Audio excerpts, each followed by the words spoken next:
నేను రెండు సందర్భాల్లో నేను తెలుగుదేశం పార్టీ నాయకులను కలిసా. నెంబర్ 1, చంద్రబాబు నాయుడు గారి మీద అటాక్ జరిగినప్పుడు కుప్పంలో, ఆయన మీద కుప్పంలో అటాక్ జరిగినప్పుడు నేను ఆయన దగ్గరికి వెళ్ళి, సార్ మేము కూడా ఒక పార్టీగా మీ మీద ఒక అధ్యక్షుడిగా పార్టీ మీద మీ మీద దాడి జరగటం తప్పు, ప్రజాస్వామ్య పరిరక్షణ వేదిక అని మీరు పవన్ కళ్యాణ్ గారితో కలిసి ఏర్పాటు చేసిన వేదికలో ఒక రాజకీయ పార్టీగా మేము కూడా సంఘీభావం తెలుపుతున్నామని చెప్పడానికి మాత్రమే చంద్రబాబు నాయుడు గారిని కలిశాను. నెంబర్ 1. నెంబర్ 2, నారా లోకేష్ గారిని ఎప్పుడు కలిశాను అంటే, నారా లోకేష్ గారిని వాళ్ళ నాన్న అరెస్ట్ అయ్యి లోపల ఉన్నప్పుడు, అయ్యా మేము జై భీమ్ భారత్ పార్టీగా మా పార్టీ మీకు సపోర్ట్ గా ఉంటుంది, ఇక్కడ ప్రజాస్వామ్య హక్కులు కోల్పోయిన ఏ రాజకీయ పార్టీ వ్యవస్థలో అయినా ఎవరి మీద దాడి జరిగినా మనందరం కూడా ఖండించాలి, నేను ఖచ్చితంగా మీ నాన్నగారి మీద జరిగిన దాడికి, ఈ రాష్ట్ర మాజీ ముఖ్యమంత్రి గారి మీద జరిగిన దాడికి సంఘీభావం తెలియజేస్తున్నా, మేమందరం నీతో, నేను సిపి రామకృష్ణ గారు కలిశారు, నేను కలిశాను, చాలా మంది కలిశారు, ఆయనకి సంఘీభావం తెలిపిన సందర్భంలో తప్ప ఏ ప్రైవేట్ మీటింగ్ లో అయినా ఈ పేటీఎం కుక్కలు మాట్లాడుతున్నట్టుగా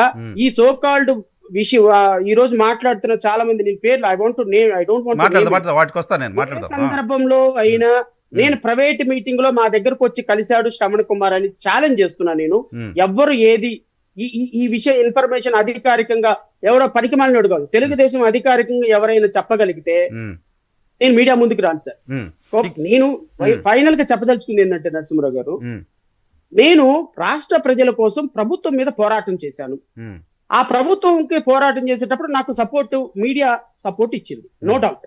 ఈ మీడియా సపోర్ట్ లో నేను రాష్ట్ర ప్రజల సమస్యల్ని విశ్లేషించాను తప్ప, ప్రభుత్వ వ్యతిరేక విధానాలు విశ్లేషించాను తప్ప, గత ప్రభుత్వ ప్రతిపక్షం ఎక్సలెంట్, అసలు ఆ ప్రతిపక్షం మాత్రమే ఈ ఆల్టర్నేటివ్ నేను అనలేదు, ఎప్పుడు అనను. I'm very conscious about my word, I'm very conscious about my talking, because నేను I don't want to give space to others. ఈ రోజు నేను ఒకటే చేయదలుచుకున్నాను, వాస్తవాలు మాట్లాడదలుచుకున్నా, దట్స్ ఆల్.